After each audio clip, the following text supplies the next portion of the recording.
You're listening to Rocket Night.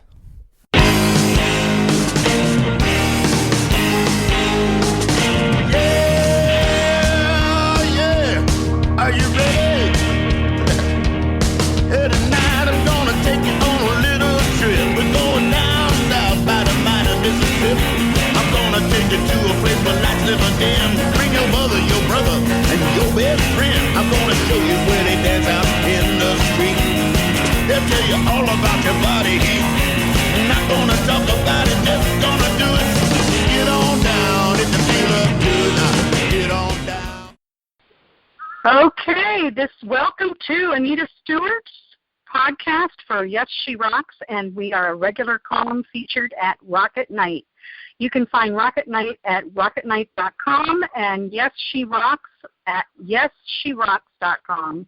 And, of course, all the socials for both on Twitter and Facebook. We want to say happy birthday to Janis Joplin. This coming up January 19th. Will make it her 73rd birthday.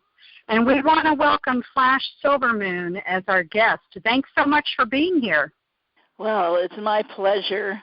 I love to talk about Janis and music and rock and roll. Awesome. Flash's book is titled Janis Joplin and Me, 40 Years of Music and Magic. And I've been reading through it. It's incredible, especially the way that she's still making her presence known. Yeah. So let's, definitely. Flash, let's talk first about how this whole book got put together and what was the catalyst in making you write the book. Sure. Well, I love Janis from the very beginning and saw her and actually met her, all that.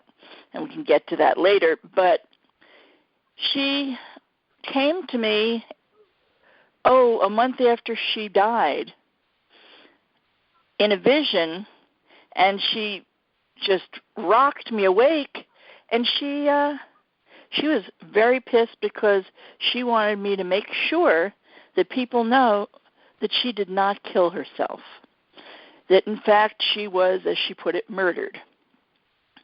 Now, I was kind of shocked, and I was 21 years old at the time, and I thought, oh, sure, people are going to believe me. Who am I? Right. And why me? Well, of course, as my life has moved along, I totally understand why me, and it makes total sense that this happened in the way it did, because I am a musician, and basically Janis, she opened the door for my spiritual work.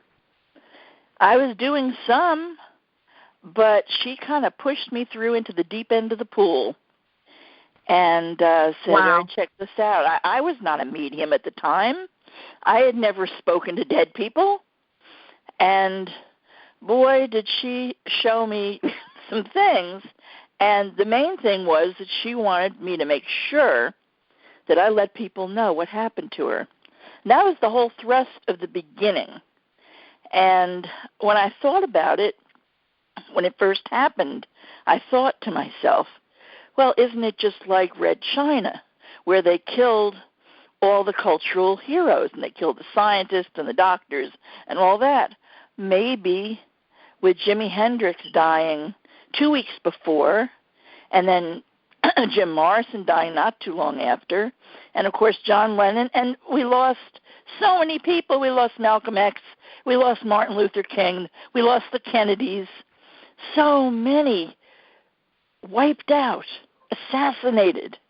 And I put it together, and I thought, just maybe that was what this whole plan was about, because that's the first thing I felt when I knew she died. Of course, it hit me like a ton of bricks. And so that was the beginning of feeling that things weren't right. And from her own words, her own vision, she showed me the image of the guy who killed her. And as time went on, every time I played a concert in New York, she would do funny little things that people would always go like, she would shatter glasses of whatever I was drinking on top of the piano. They didn't fall off the piano. Oh, wow. They would shatter in place Right.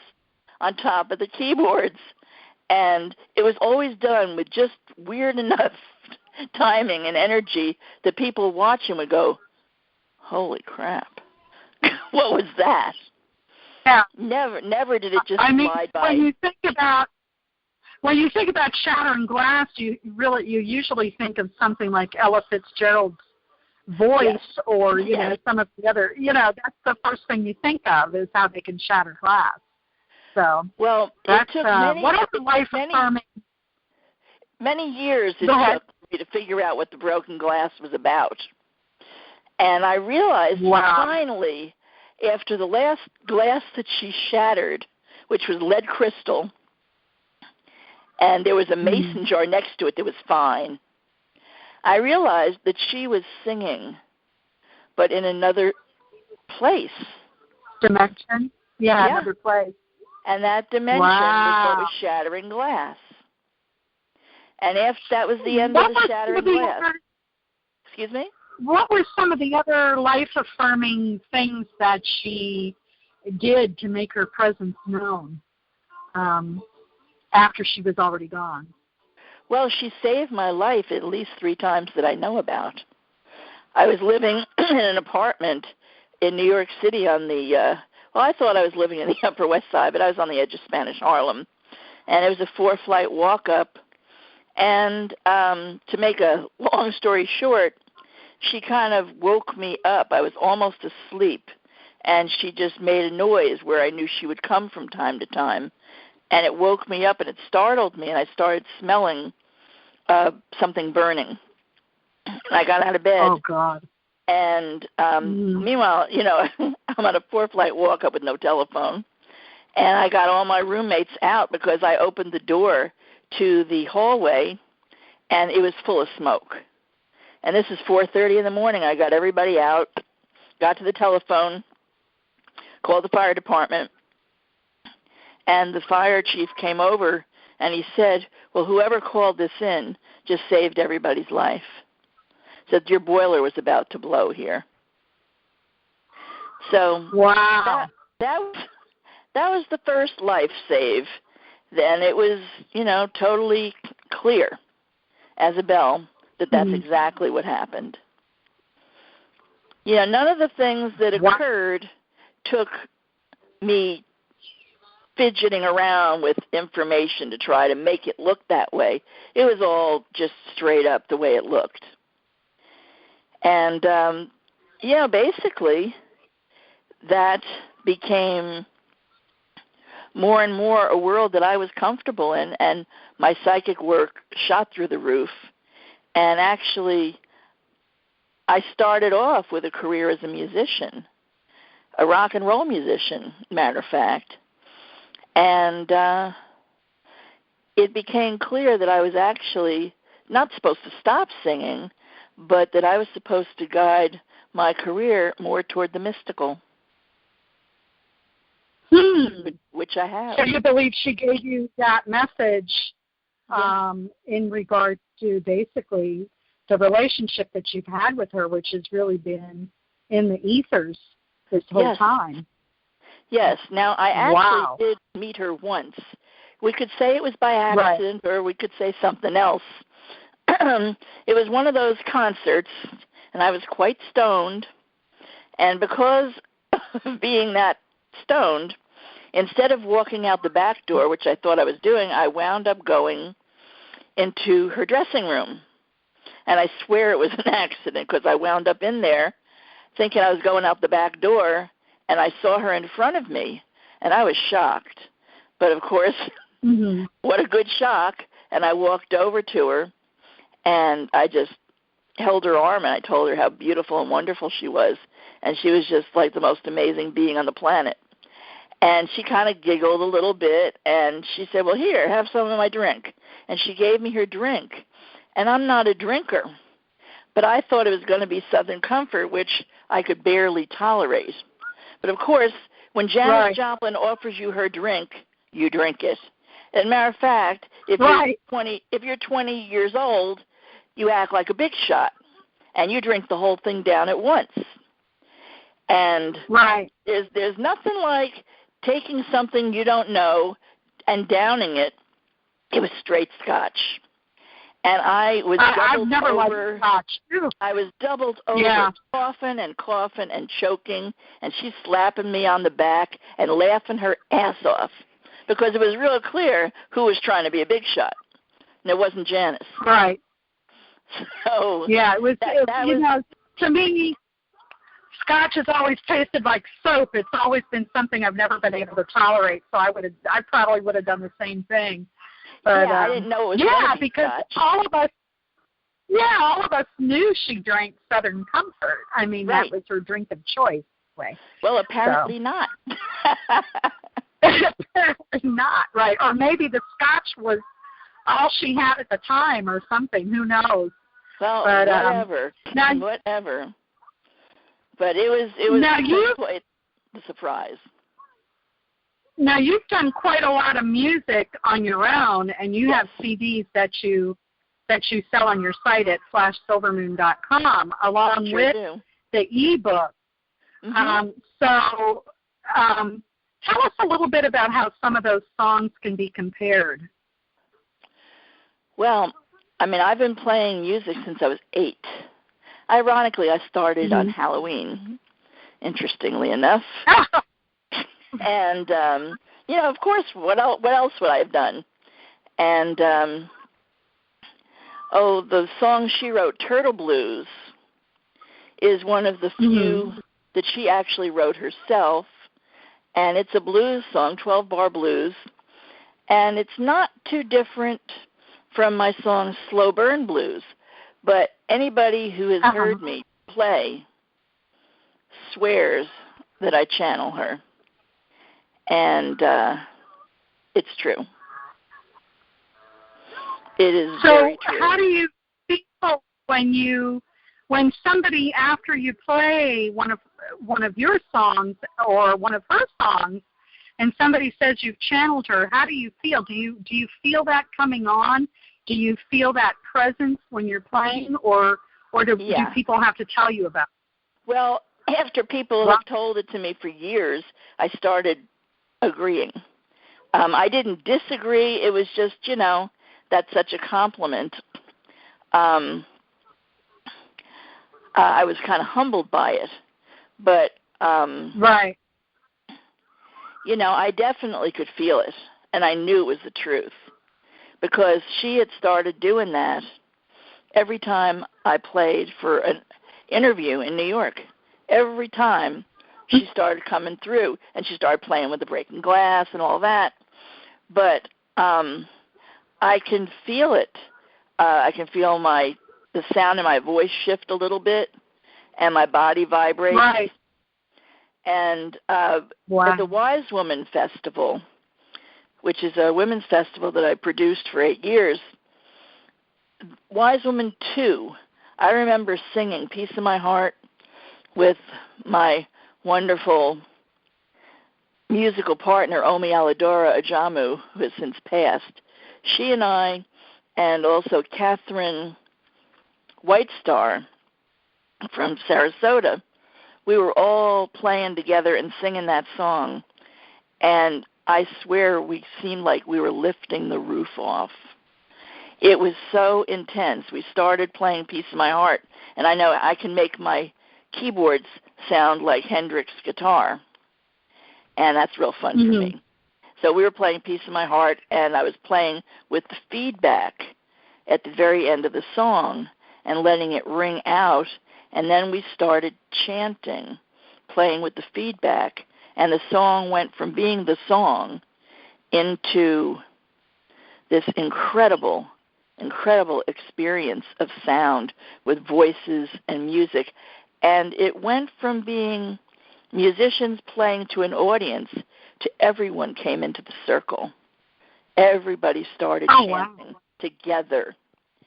And Omi nudged me, and she goes, Flash, Janis is here. I see her. And Omi was an incredible medium.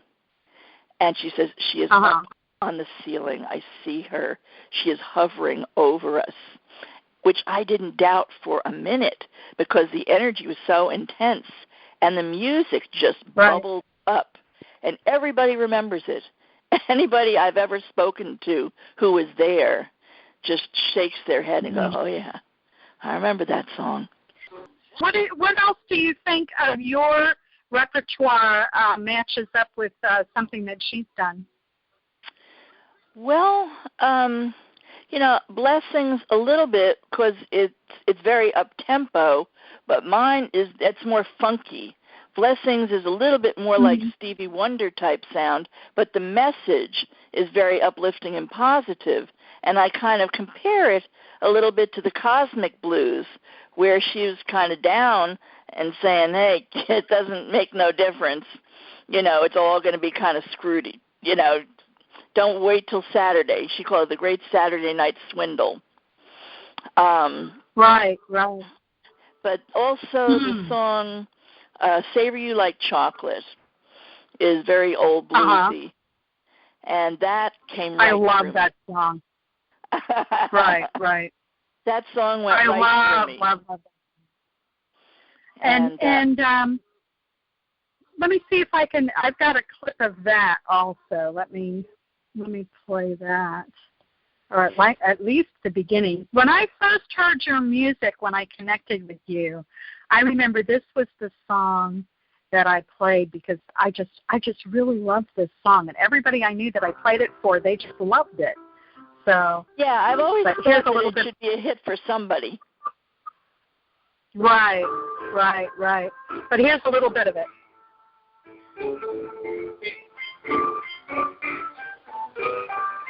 And most of my music, I'm playing all the instruments on it. I can't believe how fast the time has gone because we're almost and it's barely spoken. But in short, I know that there's a lot of questions about Janis's demise, and there were some really crooked things about her death that have been unexplained. Yeah, in short, can you tell us what's in your ebook and kind of, without giving everything away, but let us know some of the questions that people had about her demise? Well, the main thing, when I very first heard about it, she was found, and this particular report was erased from history shortly after it was put out. But they found her with $4.50 in her hand, clutching it, and with a broken nose and a split lip. Now they said, and then no drugs, no works, no nothing, and yet she had died of an OD. So they say, but there was no foul play, they said. Nonsense.